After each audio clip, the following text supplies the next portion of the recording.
Esto es Deja que el amor haga su trabajo, un podcast donde expandimos las lecciones de un curso de milagros desde la perspectiva de la no dualidad. Soy Magali Vidós y en cada episodio nos vamos a entrenar en permitir que el amor haga lo que mejor sabe hacer.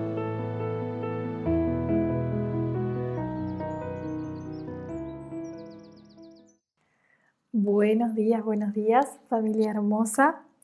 Vamos a recorrer y expandir juntos la lección 147 de este cuarto repaso que comienza con esta frase que viene repitiendo ya hace varias lecciones del repaso: mi mente alberga solo lo que pienso con Dios. Y apenas vuelvo a abrir esta puerta, mi mente alberga solo lo que pienso con Dios, vuelvo a reubicarme. Es una frase que me reubica. Hoy a la mañana me desperté sin ninguna razón aparente, con mucho miedo al cuerpo, inseguridad con respecto a la vida. No tiene una explicación, no es que pasó algo en mi vida. Simplemente me desperté con una sensación de que este cuerpo está siendo amenazado, y entonces como una sensación de inseguridad vital, ¿no? Y mi mente alberga solo lo que pienso con Dios. Y es como si estos repasos, con este goteo de esta invitación, de esta frase, nos estuvieran permitiendo como recalibrar. Nuestro automático es tal cual yo me levanto por las mañanas, cada uno con sus pequeñas agitaciones, cada uno con sus miedos. En cada uno la sensación de amenaza se expresa de una forma distinta. Por ejemplo, para algunos tiene que ver con dar un paso en un vínculo y expresar vulnerabilidad. Para otros tiene que ver con el cuerpo, para otros tiene que ver con la parte económica. Es decir, nuestros automáticos de miedo vital, y aparece esta lección: mi mente alberga solo lo que pienso con Dios. Entonces es una invitación, está jugando un poco con el contraste, porque claramente sabe que, ¿cómo decirlo? No estamos al punto en que reconocemos que nuestra mente alberga solo lo que pensamos con Dios.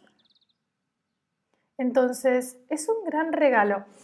Fíjate que cuando empecé a grabar este cuarto repaso me asusté porque dije, bueno, o sea, las lecciones van a durar 2 minutos, que es lo que yo voy a tardar en leer estas frases, porque además se repite.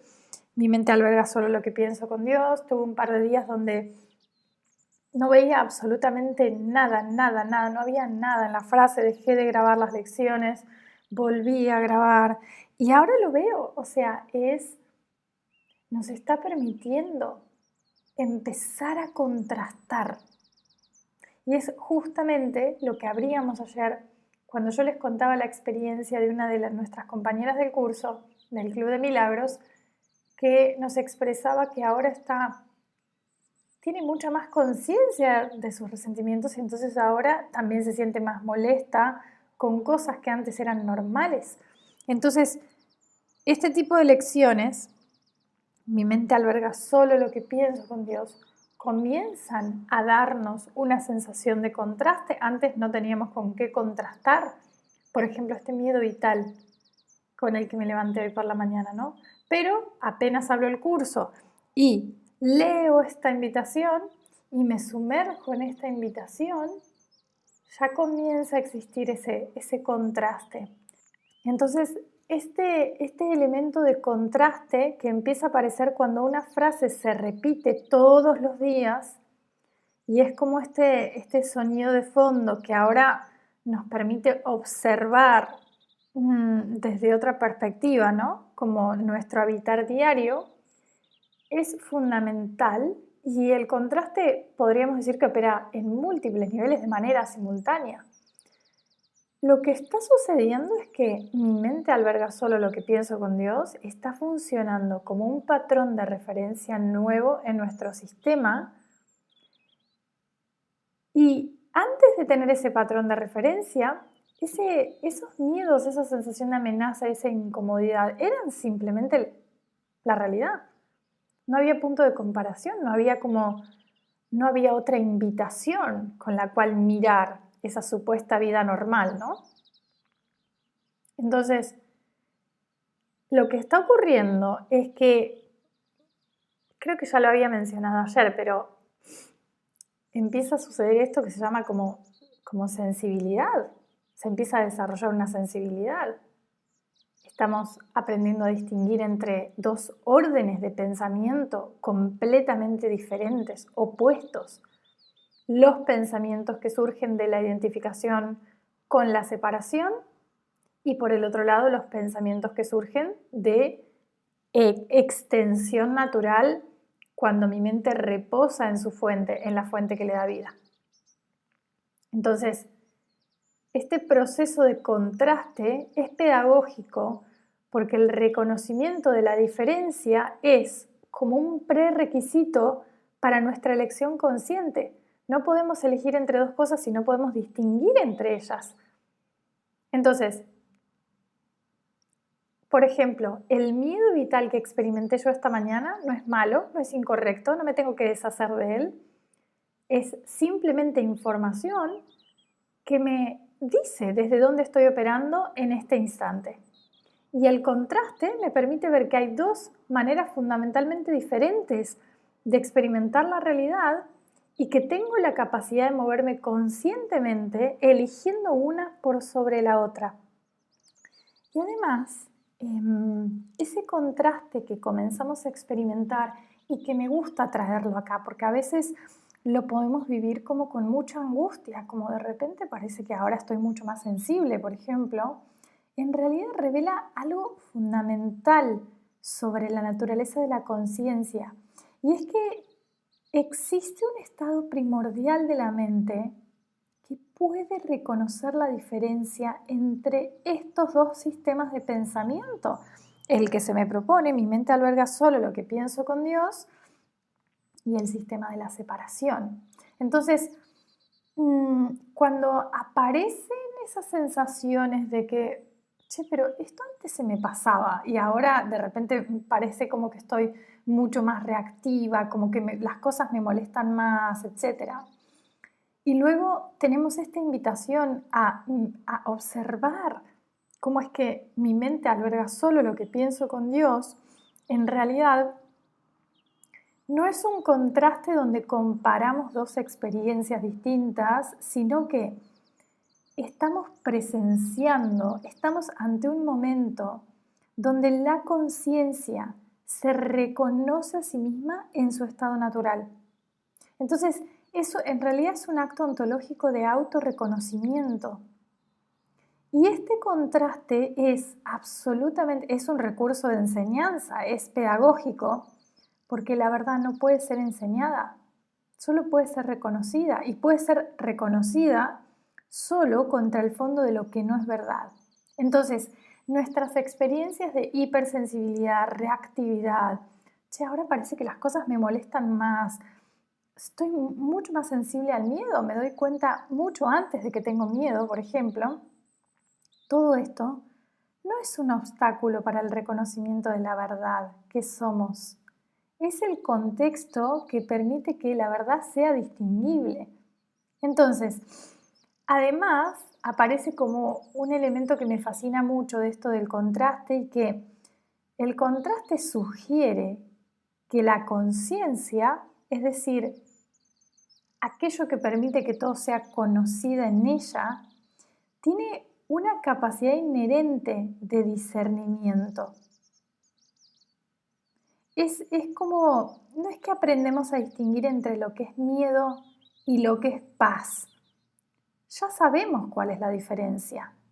Entonces, casi que podríamos decir que el contraste activa una memoria ontológica que existe mucho más allá del tiempo y las circunstancias.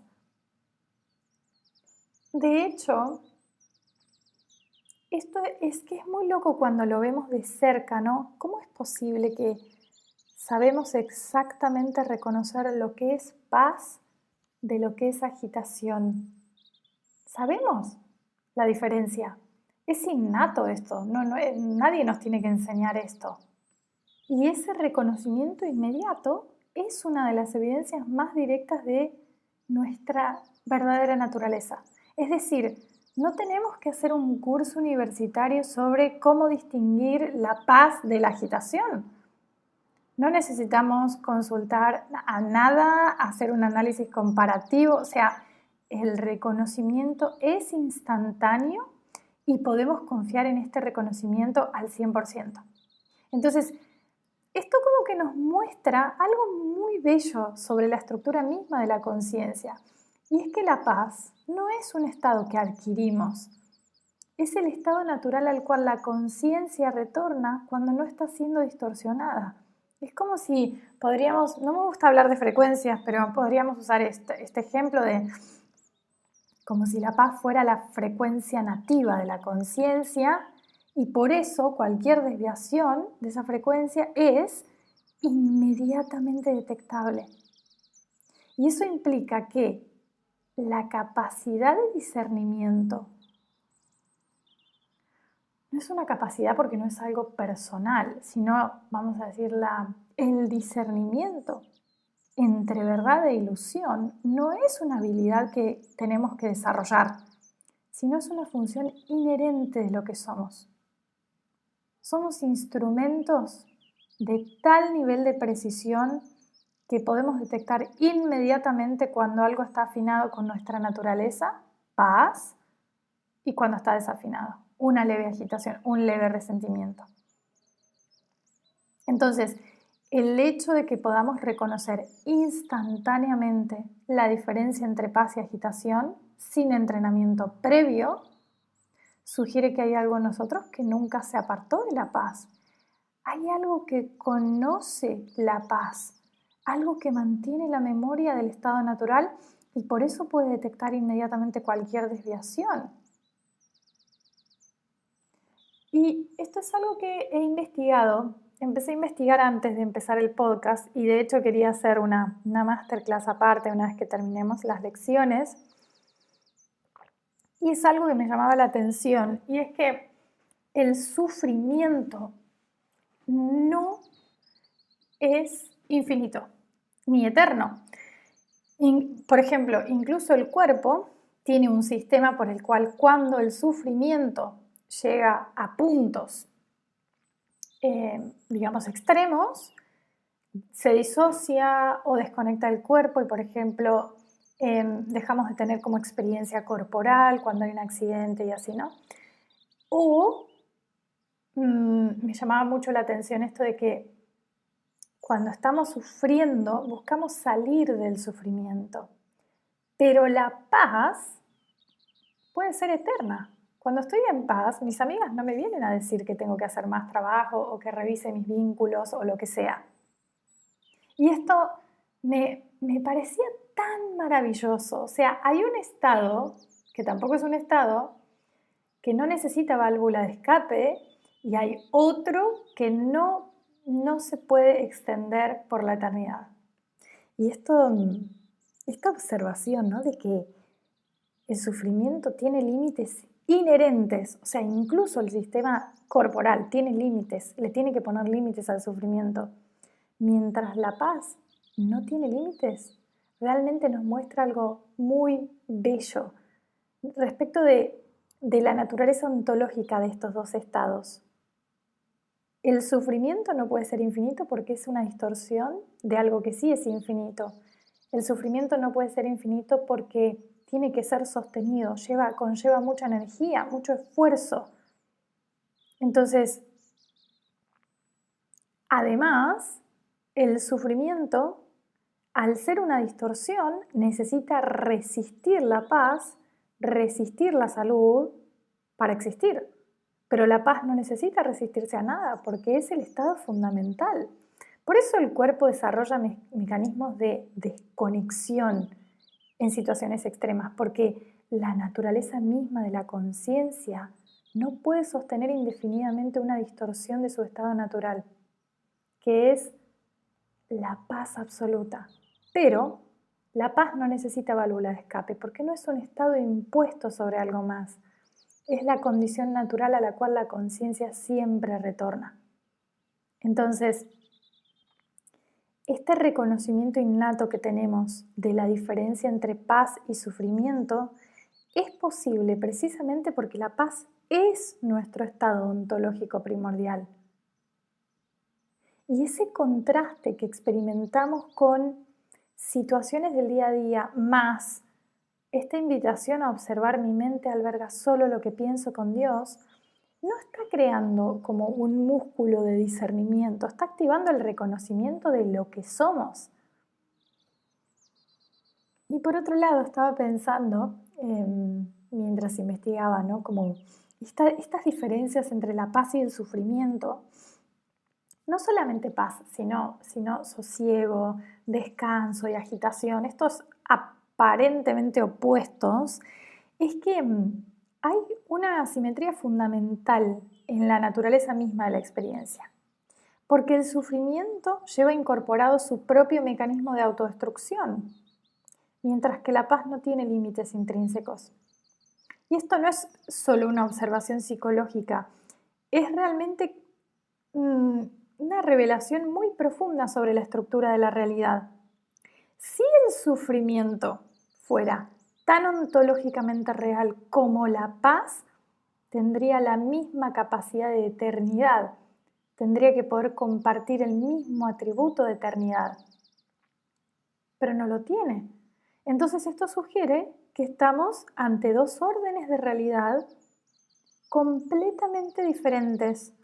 Uno que es autolimitado por naturaleza y por eso hay válvulas de escape del sufrimiento, y otro que es autosostenido. La paz es autoevidente, no necesita como tener válvula de escape. Entonces, las implicaciones de esta investigación que llevé a cabo son interesantes y son profundas para cualquier filosofía que trate el sufrimiento y la paz como opuestos equivalentes, porque no lo son. Son asimétricos ontológicamente. Uno se agota en sí mismo, el sufrimiento se agota en sí mismo. Por eso muchos maestros espirituales, por ejemplo, se despiertan en el momento en que están en mayor oscuridad, pero la otra, la paz, el sosiego, la tranquilidad absoluta, puede ser experimentada a la eternidad sin ningún problema. Entonces, una necesita mantenimiento y esfuerzo constante y defensa constante. ¿Por qué decimos que el sufrimiento necesita defensa constante? Porque tengo que estar pensando continuamente respecto de las razones por las cuales estoy mal.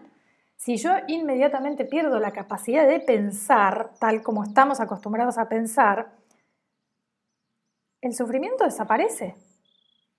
El sufrimiento viene adosado a un tipo de pensamiento que necesitamos recrear constantemente. Vuelvo a la situación con las amigas.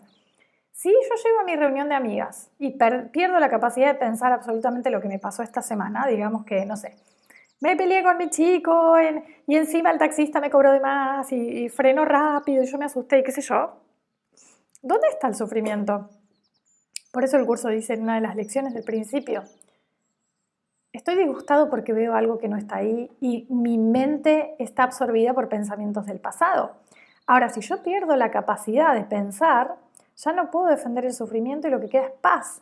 Y la paz no necesita ser defendida, no necesita ser pensada, no necesita ser justificada. La paz simplemente es. Entonces, es tan bello darnos cuenta de esto y de las implicancias de este descubrir, porque realmente el sufrimiento no puede ser eterno porque es absolutamente dependiente de un acto mental sostenido. Es decir, el sufrimiento es hijo de un proyecto intelectual, requiere una narrativa activa sobre quién soy, quién no soy, una justificación constante, porque el otro, porque yo, porque mi cuerpo, una reconstrucción permanente de las razones por las cuales algo está mal. Entonces, es es como mantener una llamita encendida. Necesitamos soplar, tiene que haber oxígeno, necesitamos seguir agregando combustible, tenemos que seguir atendiendo el proceso y en el momento en que dejamos de alimentarlo activamente se extingue, se autoextingue. En cambio, la paz no requiere mantenimiento intelectual, no necesitamos generar razones para estar en paz, no necesitamos justificar por qué está bien que las cosas estén bien. No hay una narrativa que construir, no tengo que sostener una historia sobre la paz es autoevidente y es autorreparadora. Por eso, si vengo a esta situación con las amigas, porque es donde generalmente entramos salvo que entremos al humor y ya nos estamos riendo, pero es el lugar donde solemos defender, se dice solemos defender, nuestras historias a rajatabla, ¿no? Y si llegáramos a esas reuniones con familia, con amigas, gente que nos conoce, y perdiéramos la capacidad de pensar en nuestros dramas, inmediatamente se revelaría que el sufrimiento era una construcción mental que requiere de nuestra participación activa para existir. Sin nuestra colaboración activa intelectual de pensamiento, simplemente no hay material con el cual construir sufrimiento. Esta es la razón por la cual mi mente alberga solo lo que pienso con Dios es tan poderosa. Esta invitación es tan poderosa. Porque cuando la mente no está ocupada en proyectos de sufrimiento, automáticamente revierte a su estado natural. Entonces, es muy bello darnos cuenta de que no tenemos que lograr la paz, sino que es un dejar de hacer, dejar de fabricar la ausencia de paz. Entonces, si lo pudiéramos ver como opuestos, el sufrimiento es un trabajo a tiempo completo, la paz es descanso. Y el descanso puede durar para la eternidad porque no requiere esfuerzo. Entonces, como estas lecciones nos están regalando muchas preguntas y me encanta que así sea, podríamos pedir al Espíritu Santo una pregunta con respecto a lo que acabamos de decir. Y podría ser una pregunta del estilo, por ejemplo, ¿qué proyectos de sufrimiento estamos sosteniendo activamente con los cuales nublamos nuestra habilidad natural de pensar solo lo que pensamos con Dios?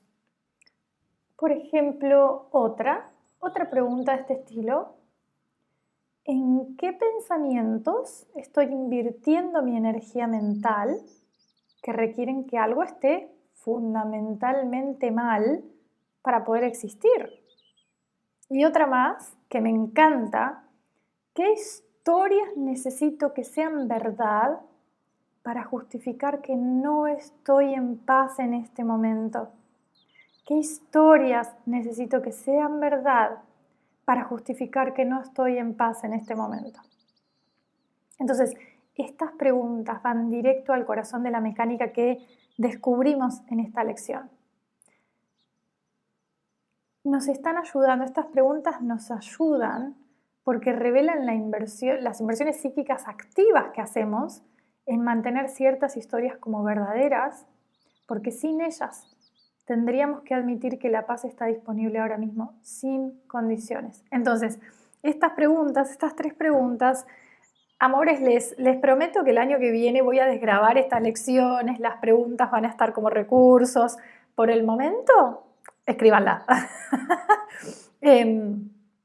Estas tres preguntas exponen el trabajo activo que requiere mantener el sufrimiento y cómo ese trabajo, ese hacer, ese pensar continuo es lo único que impide reconocer que nuestra mente alberga solo lo que pensamos con Dios.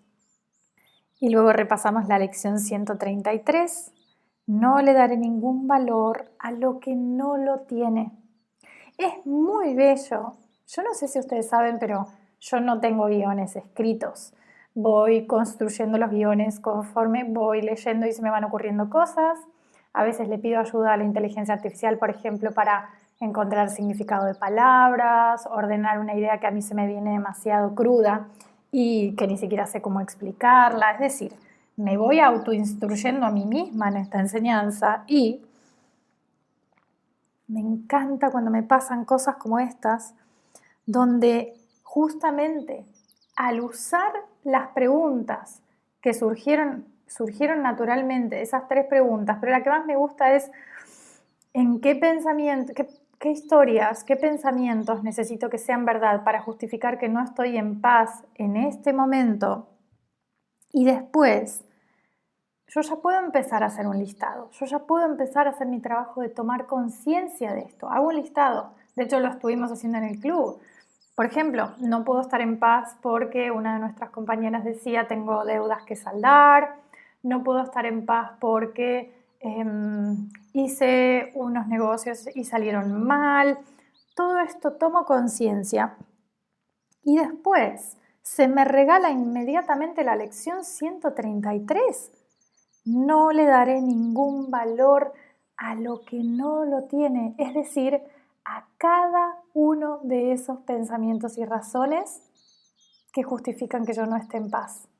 Porque justamente lo que acabamos de hacer con este pequeño listado es identificar específicamente los ídolos mentales que estamos adorando.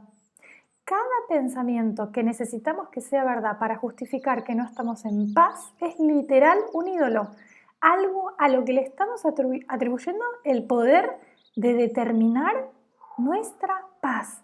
Entonces, no le daré ningún valor a lo que no lo tiene, es una declaración de liberación contra la idolatría mental.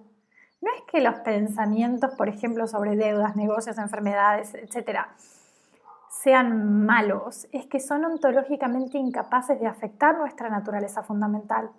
Y darles el valor de poder determinar nuestra paz es darle a una sombra el poder de determinar si el sol va a calentar o no va a calentar. Entonces, esta secuencia de identificar las narrativas necesarias para justificar la ausencia de paz, darme cuenta para luego poder retirar todo ese valor es la mecánica exacta de la salvación. Primero tengo que ver los ídolos específicos que yo adoro en mi mente. Recuerdan que en la lección de ayer hablábamos de devoción. Y luego reconozco que no tienen poder inherente, solo el poder que yo misma les atribuyo. Entonces, no podemos retirarle valor a algo que no hemos identificado primero. Y no podemos identificar algo como un ídolo hasta que no veamos que lo estamos usando activamente para justificar nuestro sufrimiento. Entonces, me parece bello que aparezca ahora la 133, porque hasta que no hacemos el trabajo de identificar exactamente qué pensamientos necesitamos que sean verdad para sostener nuestro proyecto de sufrimiento, no le daré ningún valor a lo que no lo tiene, es solo una frase linda. Pero después del trabajo específico de identificación, se convierte en la herramienta para desmantelar, para deshacer cada ídolo mental que estamos adorando. No le daré ningún valor a lo que no lo tiene. Déjame buscar la lección en inglés. Dice, en inglés es todavía más simple porque dice, I will not value what is valueless. Es decir, no le daré valor a aquello que es sin valor. Sería todavía más literal. Es decir, no está diciendo, esto es mucho más ontológicamente preciso. No dice, no le daré valor a lo que no tiene valor, como si fuera una evaluación subjetiva que puede cambiar. Está diciendo, no le daré valor a lo que es sin valor. Entonces, esto es una declaración de la naturaleza inherente de esos ídolos. Y no importa qué tan dramático, urgente o convincente sea el pensamiento, si necesita nuestro sufrimiento para justificar su existencia, es inherentemente sin valor. Y acá podríamos preguntarnos como, ok, todos esos pensamientos que acabamos de hacer un listado, y en el cual las chicas del club descubrieron que tienen muchísimas razones que justifican su sufrimiento y su falta de paz, y yo también, la pregunta que viene es, ok, no le voy a dar ningún valor a lo que no lo tiene. ¿Cómo no le voy a dar valor a lo que no lo tiene si todos esos pensamientos, si me quitan la paz, es porque todavía tienen valor para mí? Lo que quiero decir es, si esos pensamientos aparecen en nuestro listado y nos seguimos quitando la paz con esos pensamientos, es porque todavía les estamos dando valor. No importa lo que digamos intelectualmente sobre que no tienen valor.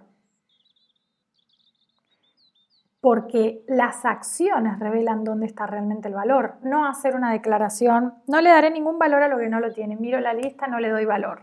No funciona. Entonces, ¿cómo dejamos de darle valor a algo que evidentemente todavía valoramos? Claramente hay una parte nuestra que sigue creyendo que esos pensamientos son importantes, necesarios, tienen una función de protección, son dignos de nuestra atención, de nuestra devoción, de nuestro foco, de nuestra energía. Entonces, podríamos hacer un pedido al Espíritu Santo. En un momento sí la mente está dispuesta a todo esto no tiene valor. Es un instante santo donde puedo ver que todo eso no tiene valor y lo puedo entregar. Pero en las primeras prácticas que hacemos de este estilo, esos pensamientos suelen tener mucha reactividad asociada y por lo tanto para mí tienen valor.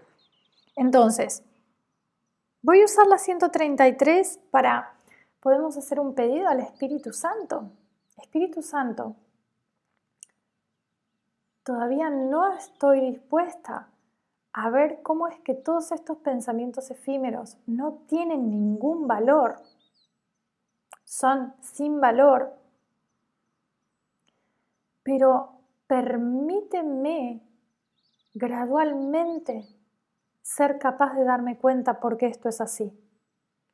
Estas entregas, estos pedidos al Espíritu Santo me parecen bellos porque de nuevo nos corren del medio.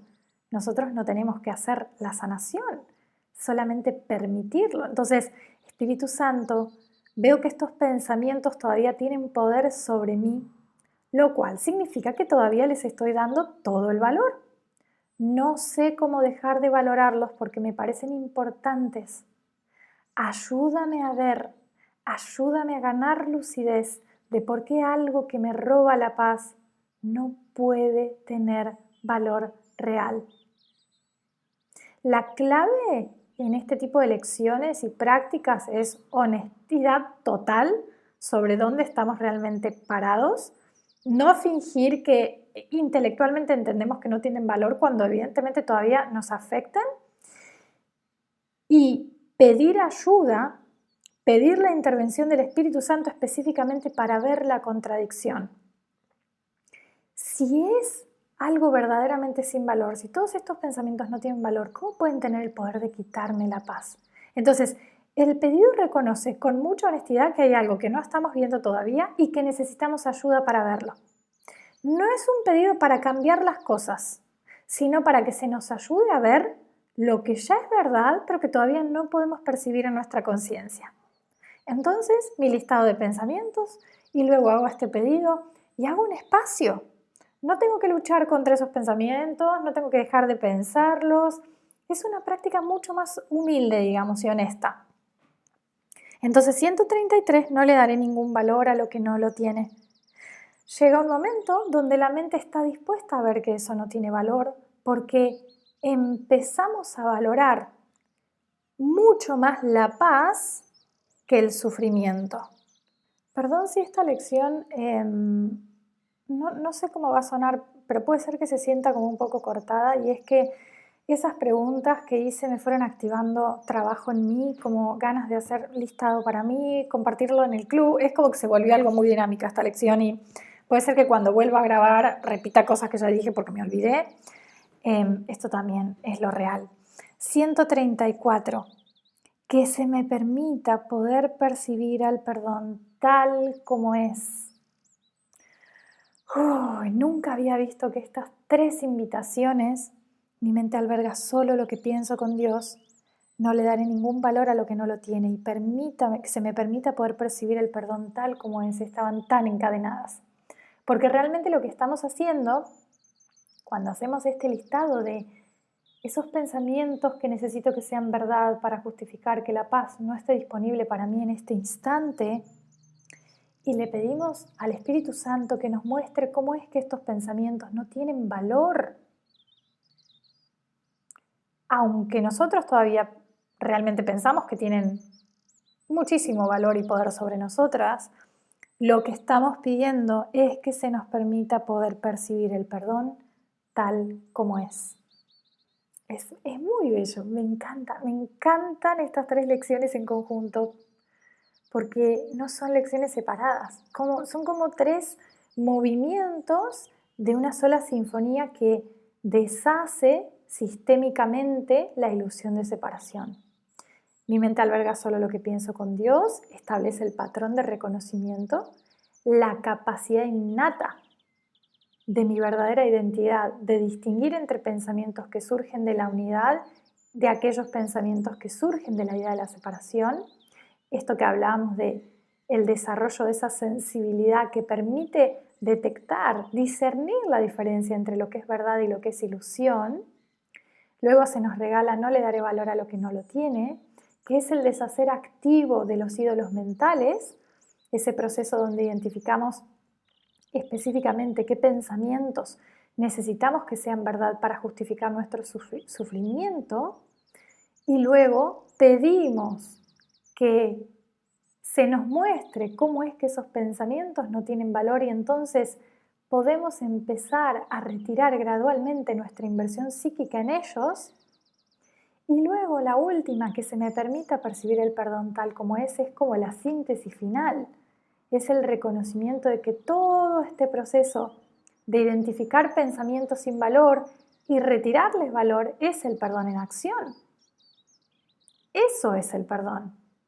El perdón no es un acto de soy perfecto y le extiendo mi perdón al otro. Es el reconocimiento de que los pensamientos que sostienen la ilusión de separación y sufrimiento son inherentemente sin valor. Entonces, cuando vemos, por ejemplo, que necesito que sea verdad que mi ex me lastimó para justificar que no estoy en paz, es un pensamiento sin valor. Y cuando vemos eso, no estamos perdonando a nuestro ex, estamos reconociendo que nunca hubo nada que perdonar, porque el sistema mental que creaba la necesidad de perdón era desde el principio ontológicamente vacío, sin valor. Que se me permita poder percibir el perdón tal como es. Y me gusta porque todo lo que vamos explorando en estas lecciones de repaso de posibilidades de perdón, fíjense que no hay este es el protocolo del perdón. En la 127 habíamos visto una manera, en esta aparece otra manera. Me encanta que cada lección nos haga una nueva propuesta que tiende hacia lo mismo, pero nos da como una nueva posibilidad de practicar el perdón. Y me gusta que es un trabajo compartido. Hay un trabajo de perdón que recae en mí, donde tengo responsabilidad, que es el trabajo de darme cuenta, de generar disposición para darme cuenta. Y hay un trabajo que no depende de mí, y es ese trabajo que delego al Espíritu Santo. Es un 50 y un 50. Y desde mi punto de vista, esta colaboración 50 y 50 es clave, porque no nos toca hacer todo el trabajo. Eso es imposible desde la perspectiva de separación, pero tampoco es que no tenemos que hacer nada. Eso sería como pasividad. Es como una cocreación genuina de a dos. De a dos no es de a dos. Esto no es literal lo que estoy diciendo, pero me gusta que un 50% es mi disposición y mi darme cuenta, generar esa disposición para ver lo que no quiero ver, para crear el espacio para reconocer lo que preferiría negar, ocultar, evitar, hacer el trabajo de identificar exactamente qué pensamientos estoy usando para justificar mi sufrimiento. Este es un trabajo de honestidad radical, y el 50% del Espíritu Santo es la transformación real. Es el cambio de percepción que nosotros no podemos fabricar por voluntad propia. Es Él quien nos va a mostrar cómo algo que parecía tan importante es realmente sin valor. Es Él quien nos da esa mirada, esos ojos para ver el perdón tal como es. Entonces es una danza perfecta. Nosotros traemos la disposición, el me doy cuenta, y el Espíritu Santo nos trae la visión, la sanación. Nosotros traemos esta honestidad y Él trae la respuesta, que es transformación. Y cada lección nos da una nueva manera de entrar en esa danza, una nueva manera de aportar nuestro 50% para que Él pueda hacer el resto. Y en que el Espíritu Santo pueda hacer el resto, hay un acto de entrega muy bello que hablábamos ayer de este aspecto de confianza, ¿no? ¡Wow! Yo siento que este pensamiento realmente me está protegiendo de algo muy grave. Entonces, ¿qué me podría pasar? Entonces es un acto de confianza. Comienzo a construir este acto de confianza. Hay pensamientos que todavía no quiero entregar, que se me permite estar dispuesta. En este trabajo en equipo no tengo que hacer todo. En este trabajo en equipo puedo descansar. Tengo un socio que me ve tal como soy, tal como Dios me creó, y que solo quiere sanación y paz para mí, y que tiene el mapa completo de absolutamente todo. Entonces, mi trabajo es darme cuenta y estar dispuesta a entregar, y de a poco voy entregando y entregando todos estos pensamientos, y simplemente es como hablábamos ayer, ¿no? Es entregar la carga, no tengo que hacer nada más en realidad. ¡Qué preciosura! Gracias por compartir conmigo una lección más. Esto fue Deja que el amor haga su trabajo. Gracias por permitirme acompañarte en este nuevo episodio, caminando junto a la sabiduría de un curso de milagros. Que cada instante te recuerde que el amor siempre está aquí, dispuesto a sanar todo aquello que nos aleja de lo que verdaderamente somos.